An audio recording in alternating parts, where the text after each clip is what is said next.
Valmiki Ramayana, Ayodhya Kanda, Book number 2, Sarga 110, Roman numerals, CX 110.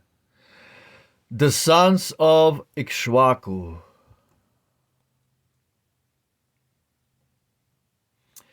Then spake Vashishta, who perceived that Rama's soul was wrath and grieved.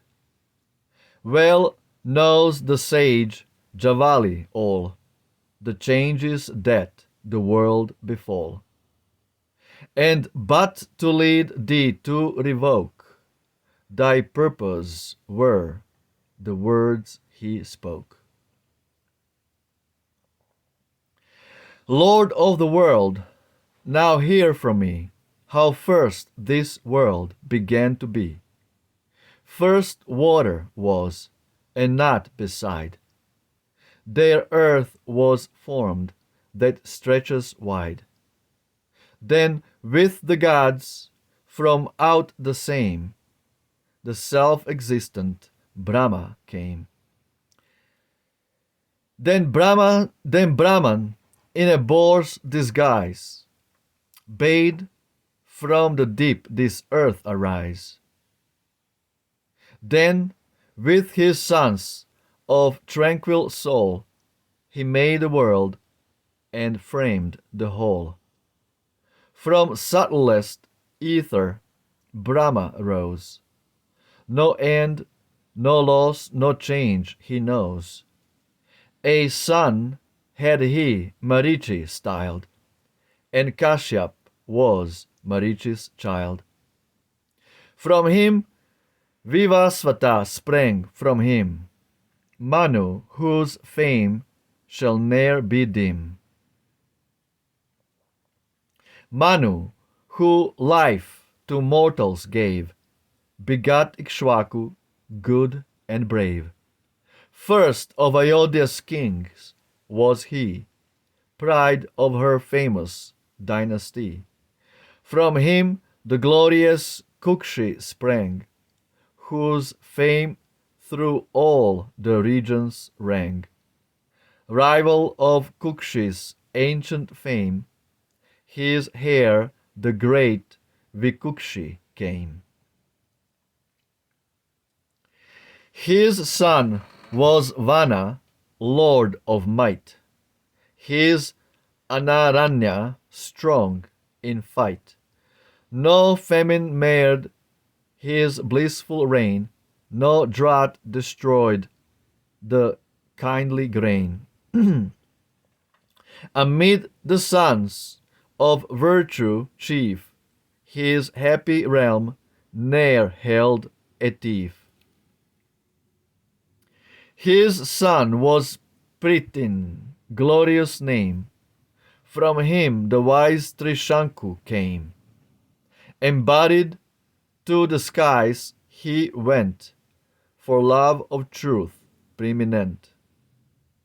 He left a son renowned afar, known by the name of Dandumar. His son succeeding bore the name of Yuvanashva, dear to fame. He passed away, him followed then his son Mandata came, king of men. His son was blessed in high emprise, Susandi fortunate and wise. Two noble sons had he, to wit, Dhruva Sandi and Prasenajit. Bharat was Dhruva Sandi's son. His glorious arm the conquest won. Against his son King Asit rose, in fierce array his royal foes. Hyas Talajangas styled, and Shaishivindus, fierce and wild.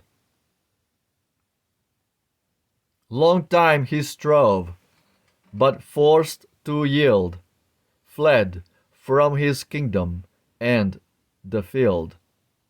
The wives he left had both conceived, so is the ancient tale believed. One of her rival's hopes afraid, fell poison in the veins laid, in the viands laid.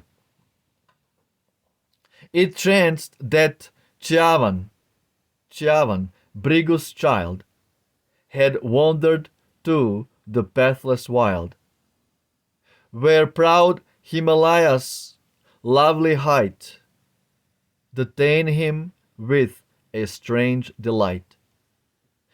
Then came the other widowed queen, with lotus eyes and beauteous mien, longing a noble son to bear, and wooed the saint with earnest prayer. When thus Kalindi, fairest dame, with reverent supplication came, to her the holy sage replied, O royal lady, from thy side a glorious son shall spring ere long, righteous and true and brave and strong. He, scourge of foes and lofty souled, his ancient race shall still uphold. Then round the sage the lady went, and bade farewell most reverent. Back to her home she turned once more, and there her promised son she bore. Because her rival mixed the dame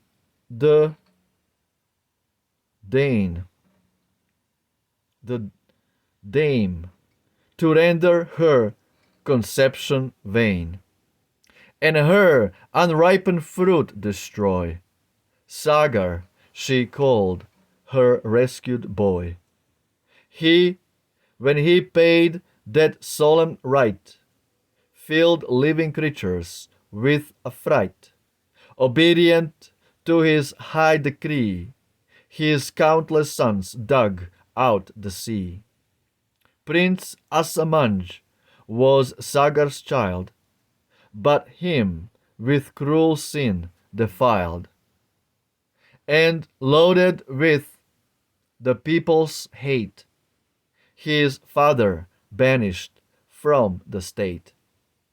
To Asamanj his consort bare, bright Anshuman, his valiant heir. Anshuman's son Dilipa, famed, begot a son Bhagirat named. From him renowned Kakuchta came. Thou bearest still the lineal name. Kakuchta's son was Raghu, thou art styled the son of Raghu now. From him came Purushadak, bold, fierce hero of gigantic mold. Kalmashapada's name he bore, because his feet were spotted ore. Shankan, his son, to manhood grown, died sadly with his host o'erthrown. But ere he perished, sprang from him Sudarshan, fair in face and limb. From beautiful Sudarshan came Prince Agnivarna, bright as flame. His son was Shigrang, for speed unmatched, and Maru was his seed. Prasusruka was Maru's child, his son was Ambarisha styled. Nahush was Ambarisha's hair, with hand to strike and heart to dare. His son was good Nabag from youth, renowned for piety and truth. From great Nabag sprang children too, and Aja and Suvrat, pure and true. From Aja Dasharatha came, whose virtuous life was free from blame. His eldest son art thou, his throne, O famous Rama, is thine own. Accept the sway so justly thine, and view the world with eyes benign. Forever in IKSHVA'KU's race, the eldest takes his father's place. And while he lives, no son beside, as Lord and King, is sanctified. The rule by Raghu's children kept, thou must not spurn today. This realm of peerless wealth accept, and like thy father sway. Beautiful, absolutely beautiful. Footnotes. 219.1. The verses in a different meter with which some cantos end are all to be regarded with suspicion. Bullshit. Schlegel regrets that he did not exclude them all from his edition. Good. These lines are manifestly spurious. Bullshit. See additional notes. 219.2. This genealogy is a repetition with slight variation of that given in Book 1, Canto 70. 219.1b. In Gorecio's recension identified with Vishnu, see Muir Sanskrit Texts, Volume 4, pp. 29-30. 221. From Sa with and Gar poison, Sagar with poison. 222. See Book 1, Canto XL. Okay, Mr. Ralph Griffith and the company of the translators from Sanskrit to British. They're all full of shit till the necum. Till the necum. Just translate everything there is and shut the fuck up. Okay, just translate. And don't tell me what is good, what is bad. That's not your business. Your business is just to beautifully translate from Sanskrit to British. So this was a beautiful, beautiful chapter. Also Vashishta, the guru of Rama and Dasharatha, he also lost it. And he was covering for Javali. And he was saying to Rama, you see this, how many this kind of mistranslations, not mistranslations by editors' errors, comma, it's Rama, oh famous Rama is thine own. So we have so many editorial mistakes, errors here, that it's very sometimes difficult to follow what's going on. Specifically with all these names, it's hard to know if they are properly translated or not by the Britishers, who pretend as if they are speaking ancient Sanskrit. With all this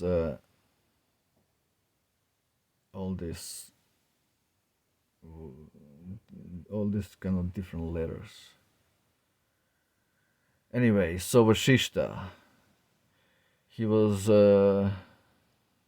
having he was having sage Javali's back, and he was telling Rama, "Look, Rama, we all said what happened, and we want you to come back."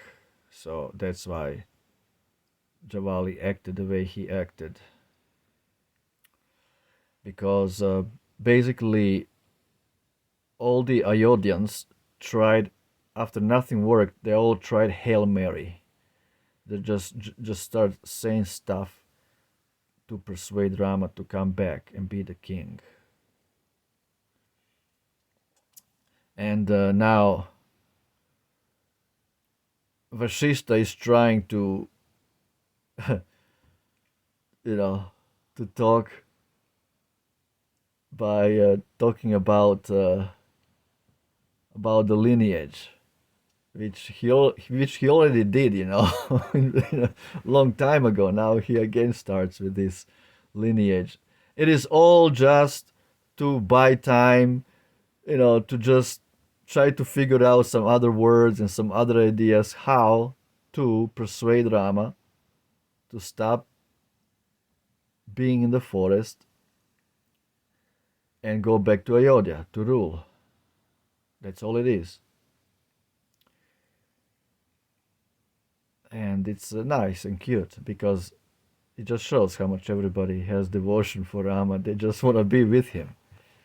This is the main reason why everybody is just constantly bent on bringing Rama back, because they cannot live without Rama. This is how beautiful, like, physiology, statue of Rama was so beautiful. He was 24 feet tall, long arms, strong, powerful arms, broad shoulders, like really great Kshatriya warrior looking, with the dreadlocks, with matted hair, beautiful eyes. Everybody loved Rama. And that's why the whole Ayodhya came to the forest to look for Rama, because they want to look at him and they want to look at Sita. They want to look at Sita.